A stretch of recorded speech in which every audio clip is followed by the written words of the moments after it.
Hello, my name is Andrea Butler, and I'm a science teacher here at Fargo South High School.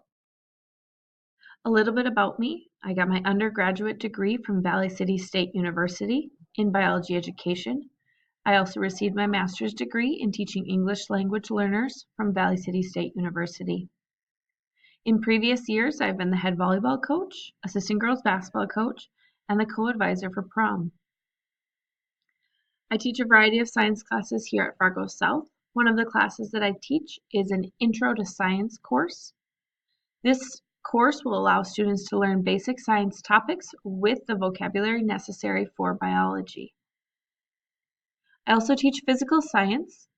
This course is a full year long, and during the first semester we learn about chemistry, and during second semester we learn about physics. Biology is also a full year course here at Fargo South. During this course, we will learn about a variety of topics that all have to do with living things. One of the classes that I teach is a semester-long class called Environmental Science. During this class, students will have the opportunity to explore the Earth's natural systems.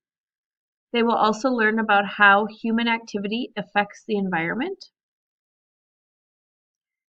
Another semester-long science course that is offered at Fargo South is Forensic Science. During this class, students will learn the methodology needed in order to evaluate a crime scene. We cover a variety of topics in this unit, and it's very interesting for students. Here you'll see some contact information for me as the teacher of your student's science class. Feel free to contact me by phone or email. If you're looking to contact me, the best option would probably be email because I have access to my computer throughout the day. If you have any questions in regards to your students' progress in our class, please don't hesitate to reach out. I look forward to the school year.